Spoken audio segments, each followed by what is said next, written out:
Hello guys. Last episode में हमने देखा था गॉड ऑफ पॉइजन के मरने के बाद वेंडू क्लैन के लोगों में आपसी झगड़े शुरू हो गए थे। गॉड ऑफ पॉइजन ने मरने से पहले वुएन को अगला लीडर बना दिया था, लेकिन अभी के लिए गॉड ऑफ पॉइजन के जाने के बाद उसके बाकी के डिसाइपल इस बात को एक्सेप्ट नहीं कर रहे थे।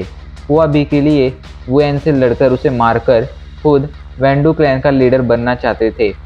इस बात से परेशान होकर वुएन ने लीडर की सील को गॉड ऑफ पॉइजन की कब्र पर रख दिया था। अगर कोई भी उस सील को वहां से हटाता तो वेंडू क्लैन के सभी लोगों को इसका पता चल जाता और वो एक साथ मिलकर उस पर हमला कर देते।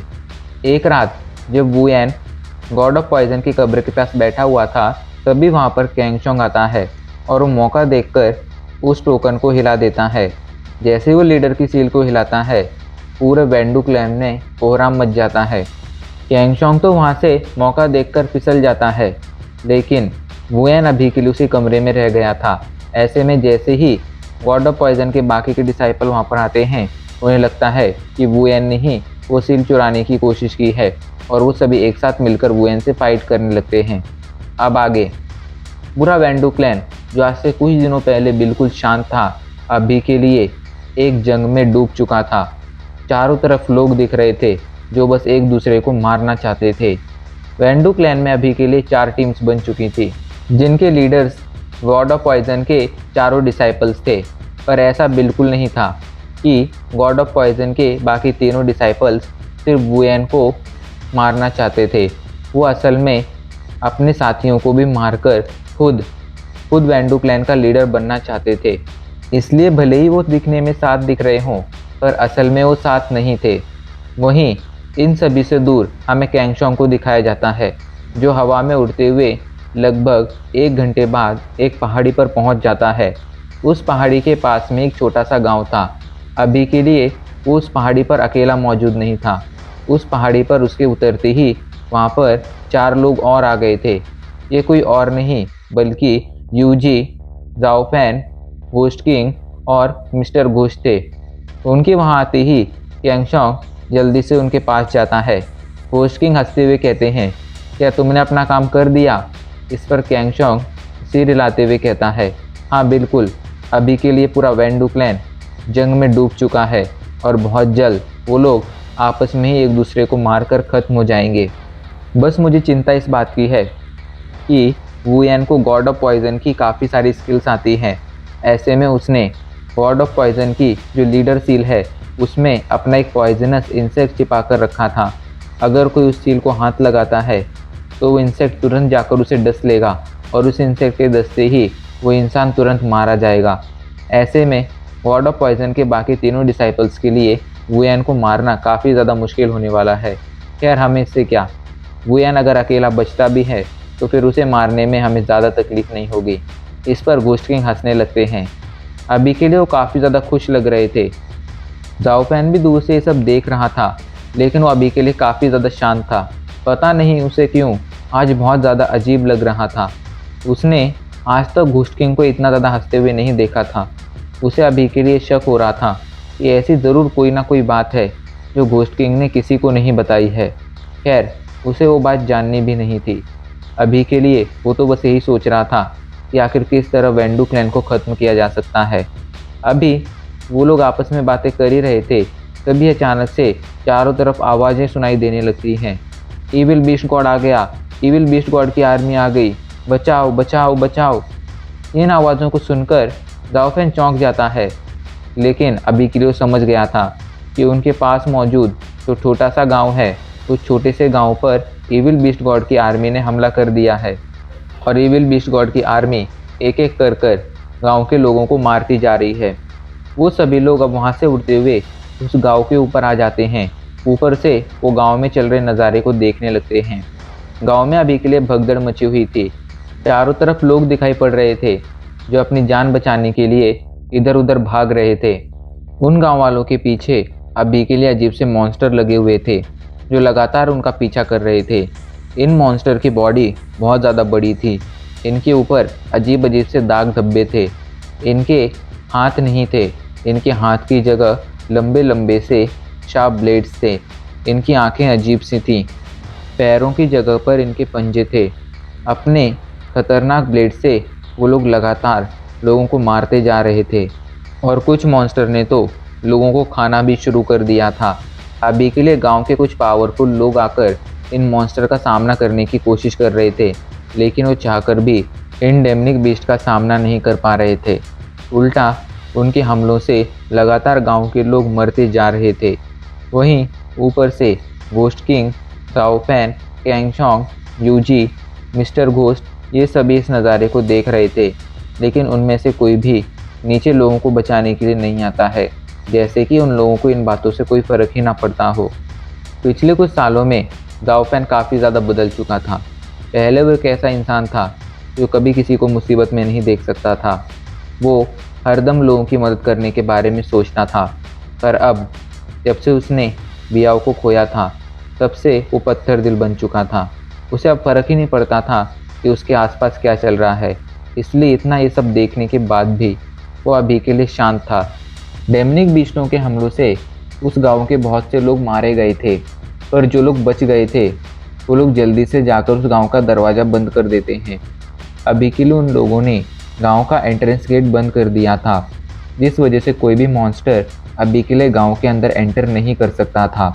ये देख गांव के सभी लोग राहत की सांस लेते हैं।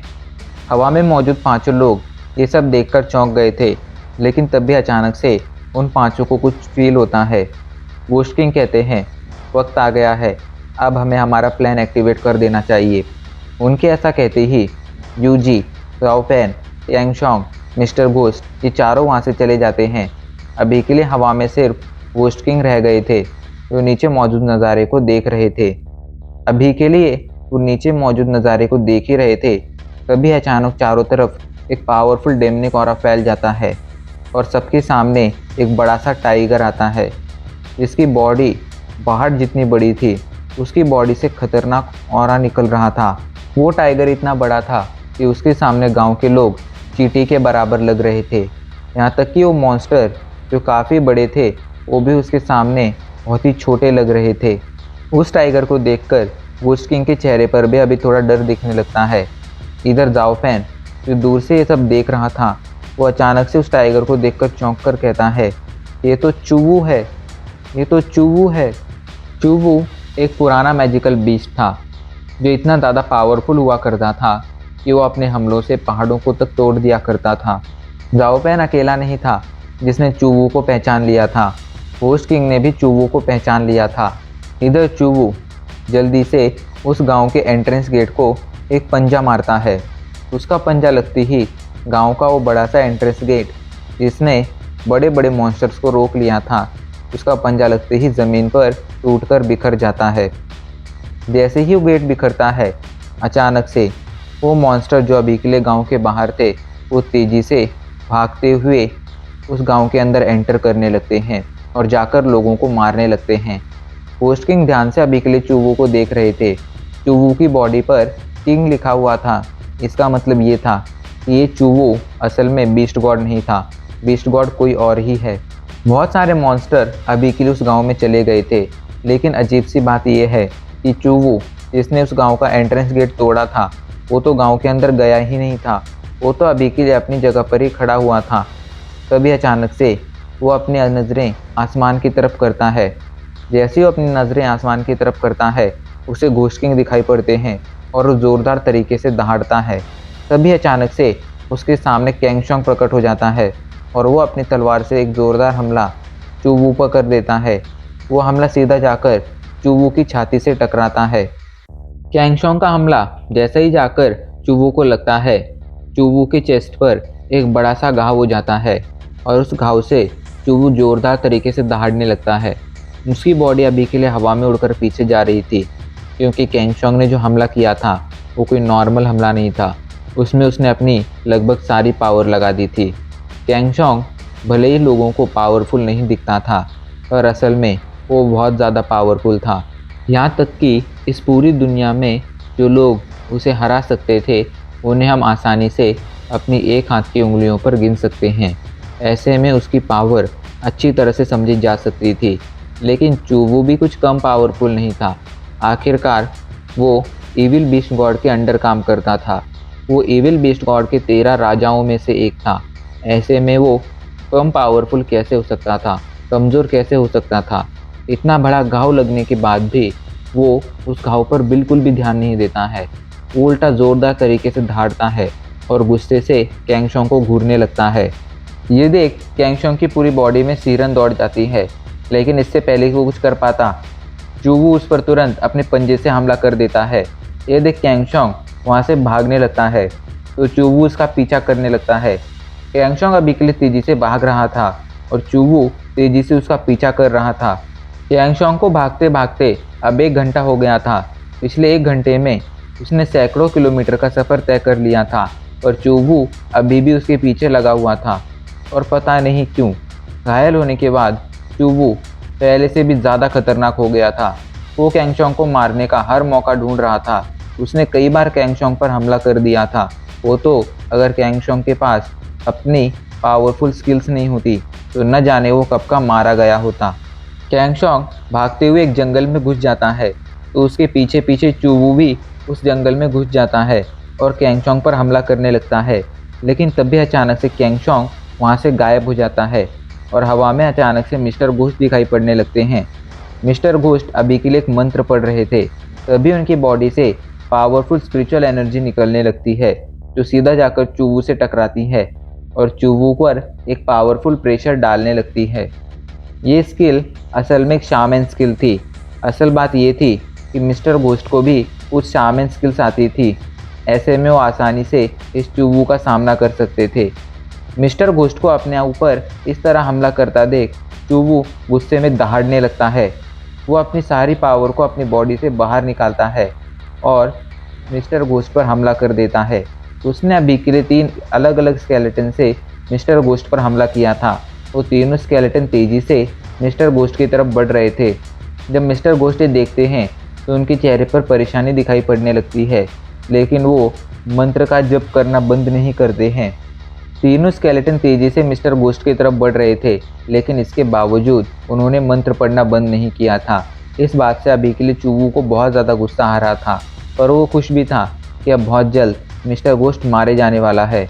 पर जैसे ही वो तीनों स्केलेटन मिस्टर घोस्ट से टकराने वाले थे, अचानक से मिस्टर घोस्ट के सामने 2 लोग आ जाते हैं जो कोई और नहीं बल्कि यूजी और जाओफैन थे। यूजी जल्दी से एक स्केलेटन से फाइट करने लगती है और कुछ ही पलों में उसे डिस्ट्रॉय कर देती है। इधर जाओफैन जाकर बचे हुए दोनों स्केलेटन से अकेले फाइट करने लगता है। वो दोनों स्केलेटन जाओफैन पर अपनी स्वॉर्ड से हमला कर रहे थे, लेकिन जाओफैन के हाथ में मौजूद उसकी ब्लड स्टिक बहुत ज़्यादा पावरफुल थी। अचानक से उस ब्लड स्टिक से एक पावरफुल ऑरा और एक पावरफुल लाइट निकलती है। जैसे ही वो लाइट जाकर उन स्केलेटन से टकराती है, वो स्केलेटन हवा में ही डिस्ट्रॉय हो जाते हैं। तभी जाओफैन की स्टिक से एक पावरफुल एनर्जी निकलती है जो जैसे ही जाकर उन स्केलेटन से टकराती है, वो स्केलेटन काले धुएं में बदल जाते हैं। उन स्केलेटन के काले धुएं में बदलती ही अचानक से जाओफैन की स्टिक जोर से चमकने लगती है और उस काले धुओं को अपने अंदर एब्जॉर्ब कर लेती है। अचानक से इस बदलाव से अभी के लिए चूवू बहुत चौंक गया था। उसे तो लगा था कि आज वो आसानी से मिस्टर घोस्ट को मार देगा, लेकिन बीच में जाओफैन और यूजी ने आकर उसके प्लान की धज्जियां उड़ा दी थीं।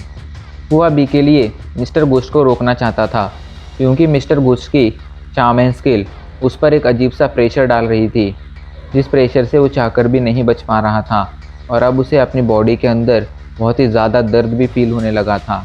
लेकिन अभी के लिए वो चाहकर भी मिस्टर घोस्ट को नहीं रोक पा रहा था, क्योंकि मिस्टर घोस्ट के सामने ही जाओफैन और यूजी खड़े थे जो उसे मिस्टर घोस्ट के पास पहुंचने ही नहीं दे रहे थे। और अब इसी के साथ हमारा ये एपिसोड आज यहीं पर ख़त्म हो जाता है।